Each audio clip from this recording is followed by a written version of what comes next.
He wouldn't!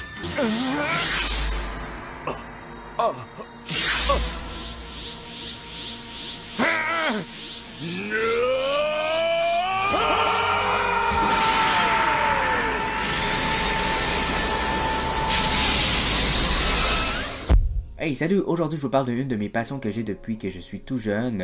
J'en ai glissé un petit mot dernièrement, je vous parle bien sûr de Dragon Ball. J'ai déjà fait quelques vidéos sur le sujet, mais je voulais quand même prendre le temps d'aller plus en profondeur. La vidéo sera divisée en deux parties, la première sur le manga animé et l'autre sur le dernier jeu vidéo de Dragon Ball Z, Kakarot, que j'ai joué il y a quelques semaines. Aussi, comme vous pouvez le constater, cette vidéo sera un peu plus longue vu que j'ai pas mal de choses à dire. Donc pourquoi j'aime autant Dragon Ball? Ben moi je suis un 90s kid comme on dit. J'ai grandi dans cette période qui pour certains représente la joie et l'innocence. Tous les jeunes de mon âge ont lu ou vu les épisodes de la série. Alors si je vous fais ce signe-là avec les mains, là, vous savez exactement de quoi je parle. Hein? C'est iconique, ça a marqué une génération. C'est inévitable pour moi d'en parler sur ma chaîne. Pour commencer, l'histoire est assez simple. Les Dragon Ball sont des boules mystiques qui, une fois réunies, permettent de réaliser n'importe quel vœu. Bulma, une fille scientifique, part à la recherche et croise notre héros Sangoku, qui au début était très niaiseux, a fini par évoluer au fil du temps. Les personnages tombent ensuite sur des ennemis qui veulent justement utiliser les Dragon Ball pour leur conquête du monde et autres vilains souhaits. Un des attraits principaux de la série est que les personnages s'entraînent beaucoup pour devenir plus forts afin de combattre les méchants aveuglés par le pouvoir. Il y a l'aspect persévérance qui est récurrent au travers de la série. Une des raisons pourquoi ce manga est si connu, c'est surtout que c'était l'un des seuls qui était facile d'accès. Puis maintenant, avec la technologie, tout est à portée de main. Avec Internet, on peut savoir tout très rapidement et on peut regarder des émissions qui avant prenaient du temps à obtenir. Bon, je parle ici surtout d'animés qui étaient moins bien vus à l'époque. En fin 90, début 2000, on n'avait pas vraiment accès à ce genre de contenu-là. Il fallait l'importer et ça pouvait prendre du temps. Sur Internet, c'était difficile à trouver et souvent c'était de mauvaise qualité, coupé en plusieurs parties. Heureusement que j'avais quelques amis chinois qui m'ont fait découvrir ce monde magique. En fait, je me rappelle que c'était chez l'ami de mon frère qu'on avait écouté un des premiers films de Dragon Ball Z. Puis ensuite, on est tombé sur quelques mangas, dont celui-ci, notre premier. Visuellement, je trouvais les dessins super et l'action était tellement bien détaillée que même si c'était en noir et blanc, on comprenait totalement ce qui se passait. Les combats étaient intenses et on ressentait la force des techniques. Les explosions étaient grandioses. Dans le temps, comme personnage puissant, il y avait Superman puis il y avait Sangoku. Fait que quand on se battait pour jouer, on incarnait nos idoles, surtout Sangoku et les autres personnages de la série parce qu'il y avait plus de techniques à imiter. Le Kamehameha, le Genki Dama, la morsure du soleil, le Big Bang Attack, le Final Flash, le Super Saiyan et même la danse de la fusion. Si vous êtes fan, vous savez de quoi je parle. Et vous pouvez tellement le faire avec vos mains. Là. En parlant du Super Saiyan ou le Super Saiyan, c'est sans doute la transformation qui a le plus influencé les mangas d'aujourd'hui.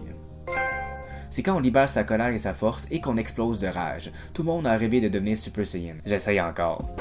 Puis même le personnage de Sonic a une version similaire. Et la coupe de cheveux dans les airs, ça m'a influencé aussi parce que j'ai commencé à me mettre du gel très jeune pour essayer d'imiter les cheveux de Goku et ses amis. Je devrais peut-être penser à changer de coupe, là, mais ça reste une grande partie de moi. En quelques mots, aventure épique, arts martiaux et super pouvoirs destructifs résument bien Dragon Ball. Vous comprenez pourquoi il y a autant de fans. Perfect. Passons maintenant aux jeux vidéo.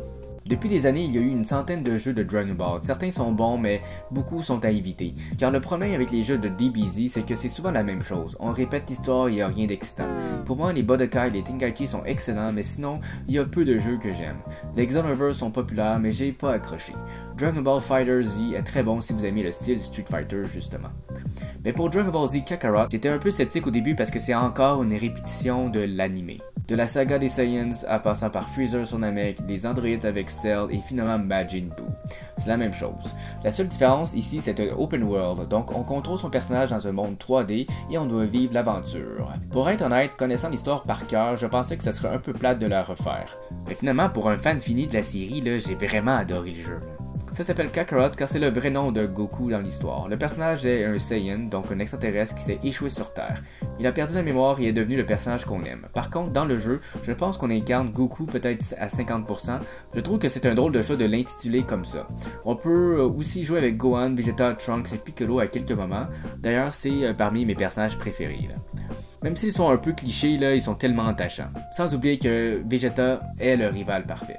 Bulma reste ma première waifu, là, pour ceux qui savent ce que ça veut dire. Je dois dire que le monde ouvert est vraiment bien modélisé. J'ai trouvé ça super de pouvoir se promener dans des endroits légendaires de la série. La capitale de l'Ouest, Satan City, Kame House, le sanctuaire du Tout-Puissant, le tournoi d'arts martiaux, la maison de Goku, Capsule Corp, etc. Ça donne vraiment le sourire. Les cinématiques sont très fidèles, sinon mieux que l'anime. Moi j'ai plus grandi avec le manga, même si j'ai vu la majorité des épisodes importants, pas les fillers. Donc c'était à la fois nouveau et reconnaissable. Je savais à quoi m'attendre, mais malgré ça, j'étais quand même très émerveillé par le jeu. Certaines scènes sont un peu longues, mais c'est un beau spectacle. Pour les combats, c'est malheureusement un peu du button smashing, comme on dit. Quand on pèse un peu n'importe quoi puis ça va faire quelque chose, surtout utilisé par les amateurs. En fait, il y a un bouton pour frapper, un bouton pour lancer des boules d'énergie, une manœuvre pour esquiver et bloquer, puis une liste d'attaques spéciales qu'on peut programmer. Rien d'innovant, mais ça fait la job comme on dit. Les combats sont à la fois dynamiques mais répétitifs. Ce n'est malheureusement pas leur meilleur point, mais ce n'est pas nul non plus. Disons qu'on finit par s'habituer, fait que ça passe. Les combats en équipe, eux, sont quand même le fun au moins. La chose qui m'énerve un peu, c'est les éléments autour pour essayer de rajouter de la jouabilité et des heures de jeu. Genre, on peut pêcher et chasser pour obtenir des ingrédients, ce qui permet de cuisiner et améliorer nos personnages. Dans d'autres jeux vidéo, c'est une très bonne idée, mais pour Dragon Ball, c'est un peu ridicule. Ce n'est pas obligatoire de passer beaucoup de temps sur ça, mais on doit le faire, à quelques moments quand même. Puis les tutoriels pour expliquer certaines fonctions sont très mal faits. Pour vrai, le début est assez laborieux. Il y a aussi les genres de orbes, des boules qu'on doit accumuler pour débloquer des techniques. Mais je trouve que ce n'est pas un très bon système. À revoir. Les autres trucs comme conduire puis jouer au baseball, c'est drôle une fois, mais bof. Mais à part ça, le jeu est vraiment bon. Surtout pour un fan de Dragon Ball. Mais il faut quand même passer un peu de temps pour bien comprendre toutes les mécaniques. Les voix dans les cinématiques sont parfaites, les autres clins d'œil et les quêtes secondaires sont pour la majorité du temps assez bien intégrés. Je pensais pas l'aimer au début, mais finalement j'ai succombé. En plus, il y a des DLC sur Trunks, Bardock, Beerus et Golden Frieza. Je crois qu'ils vont continuer à supporter le jeu pour quelques temps, donc ça vaut la peine de l'essayer. C'est un bon jeu fait pour les fans, par les fans. Donc voilà, vous savez maintenant pourquoi j'aime tant Dragon Ball. L'aventure, les combats, l'humour et les personnages sont tous aussi fun à découvrir. Et note à l'auteur, Akira Toriyama, merci encore pour tout ça. Et si vous êtes fan, je vous conseille fortement d'essayer le jeu Dragon Ball Z Kakarot. Les premières heures sont un peu pénibles, mais on s'habitue et ça devient très bon par la suite. Alors vous pensez quoi de cette série légendaire? Sur ce, merci de m'avoir écouté, à la prochaine!